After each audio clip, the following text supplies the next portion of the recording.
এর থেকে বড় আর কি প্রমাণ হতে পারে? এটা আমরা শ্রীমঙ্গলে ঘুরতে গিয়েছিলাম, রাজ আর আমি মাঝখানে, আর দুই সাইডে হচ্ছে তোমার গার্ডম্যান, যারা মনে করো ঘুরতে গেলে হেল্প করে, সেই গার্ডম্যান আর ড্রাইভার। হ্যালো গাইস, আসসালামু আলাইকুম। সবাই কেমন আছো? আশা করি সবাই ভালো আছে। আমি আলহামদুলিল্লাহ ভালো আছি। তো বরাবর মধ্যে আজকে আবারও নিয়ে আসলাম নতুন একটা ফানি ভিডিও নিয়ে। তো ভাইরাল সুন্দরী আপাদের ফানি ভিডিও, চলো দেখতে থাকো আর মজা নিতে থাকো আর হাসতে থাকো। রাজ আমাকে নিয়ে সারা ঢাকা শহর ঘুরেছে, এখন ছবিগুলো আগে দেখাচ্ছি আপনাদের। হ্যাঁ, এটা হচ্ছে রাজ। এটা কিন্তু শ্রীমঙ্গল, আমরা নাচতে ঘুরতে গিয়েছিলাম শ্রীমঙ্গলে, সেই ছবিটা। আমি ছবিগুলো দেখেন, এই দেখেন ভাই, এটা কিন্তু বুকে জ্বরে আসছে আমাকে, এর আগেরটা কিন্তু বুকে জ্বরে ছিল। আচ্ছা, এটা গেল, আমি আরো দেখাচ্ছি। এই যে এটা হচ্ছে আমরা 300 ফিট যখন লাঞ্চ করি দুপুর টাইমে, তো একটা ছেলে একটা মেয়ে না পাওয়ার পরেও তার পাশে কিভাবে থাকে। ভাই, ভালোবাসার জন্য 2.5 মাস লাগে না, 5 বছর লাগে না। ভালোবাসা, বিশ্বাস মুহূর্তের ভিতরে। আচ্ছা, हमको सिखा। ভাই, আসল মুহূর্ত ভালোবাসাটা, এটা বুঝে নিতে হবে। কিছু ভালোবাসা আছে সারা জীবন একটা বউ তার হাজবেন্ডের পাশে থাকে, এরপর হাজবেন্ড তাকে ভালোবাসতে পারে না। ভালোবাসাটা হচ্ছে নিজের মনের সাবজেক্ট। আমার যদি ফিল না কাজ করেন, কখনো কাউকে ভাবতে পারবো না, ভালোবাসতে পারবো না, বিশ্বাস করতে পারবো না। ये फंस गया। আবার ভালোবাসা দেখে মনের ভিতরে বহুত হিংসে হইতো, বুঝলি? মনটা কইতো, মন জামাইরে কইতাম ভালোবাসাটা দেখে একটু হিক। রোমান্টিক বেটায় কিছু হিকতো না। আমার যে কি ভালোবাসা বাঁচতো, এই নাচ করে আফায় মইরা যেত। রাজু আফারে দেখে মইরা যেত। কইতাম কি বেটা, মনে কি তোর ভালো লাগে না? মই কি এতই খারাপ? আফারে সব সময় কইতাম, আফা তোমার মতো ভালোবাসে টিপস দাও, জানি মোর বেটারে একটু শিখাইতে পারে, বুঝছনি? আবার কইতো ভালোবাসতে মিনিট লাগে না, বুঝছনি? ভালোবাসতে মিনিট লাগে না। যাই হোক বন্ধুরা, যাই হোক, বুঝছনি?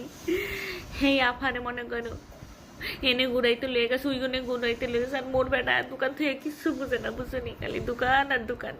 আমি মিডিয়াতে জানি জব করে ফিল্ম আফা অ্যাক্টিং মাতারি করি, কিন্তু আমি লাইসেন্স ফিল্ম দিয়া অ্যাক্টর। মদ কোথায় খায়। ড্রিঙ্কস করে, তোমরা যতই ড্রিঙ্কস দোষ খাই, ধরো না কেন, ড্রিঙ্কস আফার খাই, কোনো ঠিক আছে, দোষ নাই। আমার লাইসেন্স আছে। সব আমি দোষ মদ ওই খাই, রাজের। লাইসেন্স ওই করব, রাজ লাইসেন্স কি দিয়া। লেগে আফার আমি জীবনটা লাইসেন্স ধ্বংস আছে, কোনো করলো। মতে আমি তোমরা ভাই ঘুরাই, মিলাই আমি মদ দিতে খাই। পারলে মিলাও, পুরা না মজা। হলে সিআইডির মতো এত তদন্ত করো না।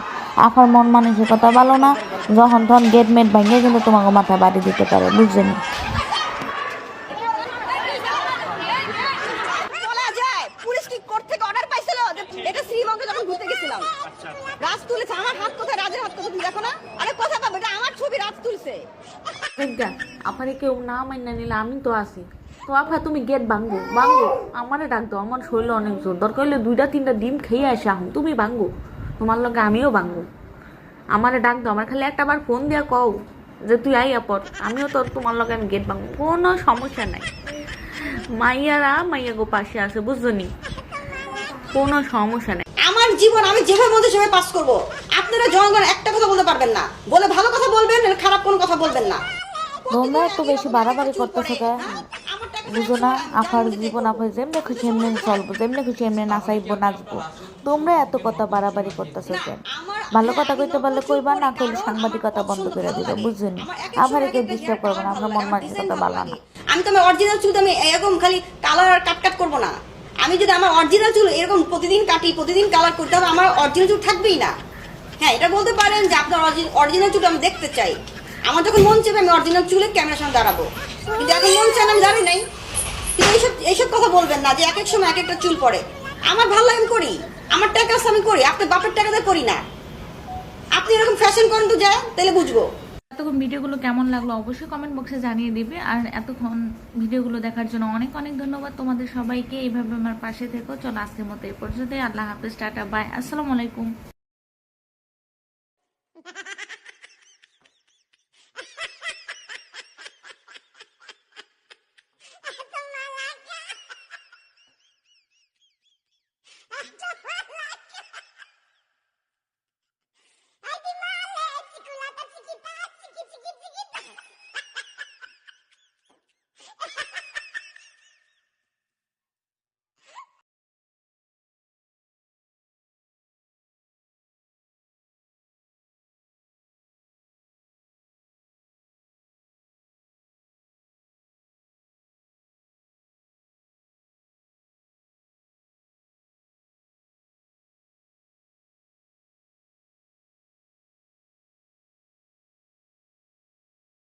有人。